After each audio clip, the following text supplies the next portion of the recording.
Now, that was a maximum pricing policy, or the implementation of a price ceiling. What about the reverse? What about the opposite? What about the implementation of a minimum pricing policy, which is designed to give support to an industry or a wide group of firms or people in society? We might call that a price support or a price floor.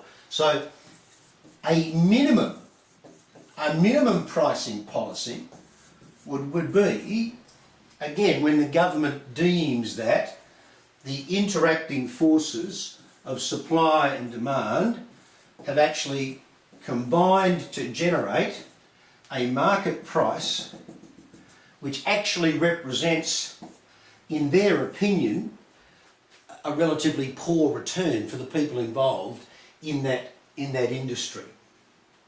So we might call this a floor price, because here's the floor, of course it's supporting us, and that's what a minimum pricing policy is meant to do, to provide us support. So the revenue being derived here, in the opinion of the government, is insufficient, and they say, no, we're going to guarantee that the minimum price, so we'll call it P-min, the minimum price that you must pay, or we will pay, if necessary, is above equilibrium. Now again, what do we see? What do we see? We see that our demand curve, not surprisingly at a higher price, suggests that the quantity willingly demanded would contract to QD. On the other hand, our supply curve tells us that at that price, not surprisingly again, given your knowledge of the law of supply, that the quantity willingly supplied expands to QS. So now we've got a much higher level of supply than is actually willingly being purchased. So what we've got here, quite simply, is a surplus. We're going to have excess or unsold stock. So, and where do we see this happening? We see this happening around the world, in particular in agriculture. We see it in the US, we see it in the EU, we saw it here in Australia in 88-89 when the Wool Board guaranteed wool growers a minimum price, and it created, ultimately, only within a couple of years, a massive stockpile of wool, over 4 million bales. We see it also, would you believe, in some labour markets where what we call award minimums are paid, and of course the attractiveness, if you like, to potential workers is higher, so it does attract a higher level of labour, but it's a disincentive for employers to employ at a higher award wage. So labour markets where there are minimum wages being paid can actually lead to growth in unemployment. So what might happen? What might happen to this surplus, for example, in terms of agricultural commodities? Unfortunately, in a lot of cases, it's simply destroyed.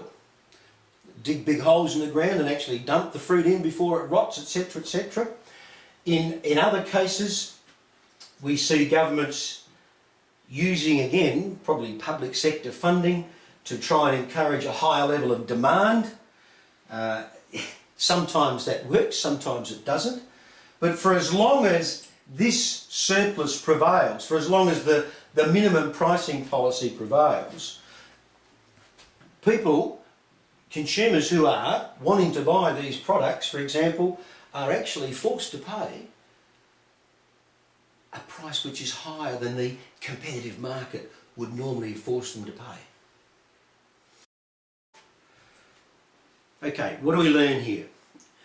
We learn that when governments intervene with the market mechanism, it creates a market imbalance.